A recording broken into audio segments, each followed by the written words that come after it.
ছোট থেকে ঘোড়ার কাছে কথা বলতে শিখি নাই, প্রথম দেখায় ভালো লাগছে, তোমাকে আমার চাই। আপনি কি মনে করেন ভালোবাসা আর ভালো লাগা এক জিনিস?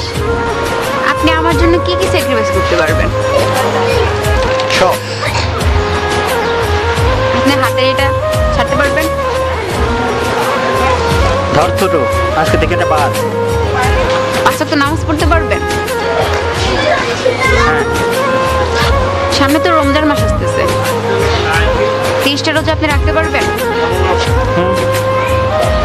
আচ্ছা ঠিক আছে, আপনি যদি 5 ওয়াক্ত নামাজ পড়ে 30টা রোজা রেখে নিজেকে পুরোপুরিভাবে চেঞ্জ করে যদি আমার সামনে আসতে পারেন, সেদিন ভেবে দেখবো। শিওর? ভালো থাকবেন। ঠিক আছে।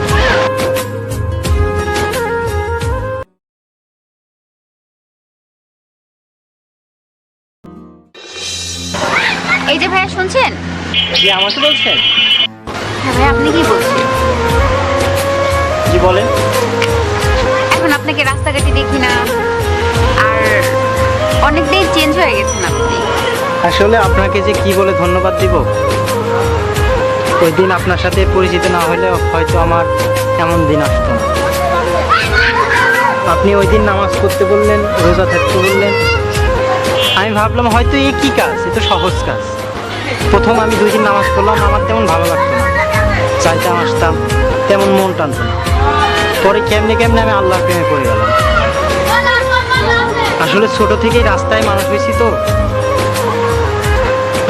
মা বাবাও ছিল না, খারাপের পথে থাকছি, ওইটাই ভালো লাগে। কিন্তু এই রাস্তাটা যে কত ভালো আমি বিশ্বাস করবেন না।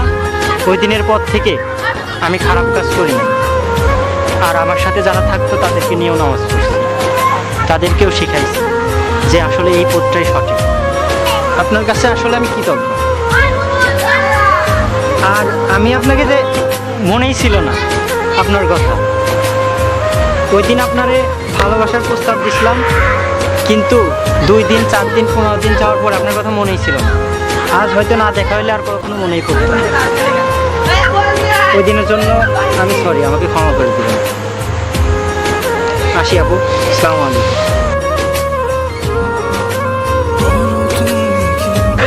চলে যাচ্ছ? তুমি তো আমার পরীক্ষায় পাশ করেছো, আমাকে নিয়ে যাবো না? তুমি আমাকে সত্যি ভালোবাসছিলা বলে তুমি আজ আল্লাহর পথে। তুমি তোমার কথা রেখেছো, আমি কি করে আমার কথার বরখেলাপ করি? মানে?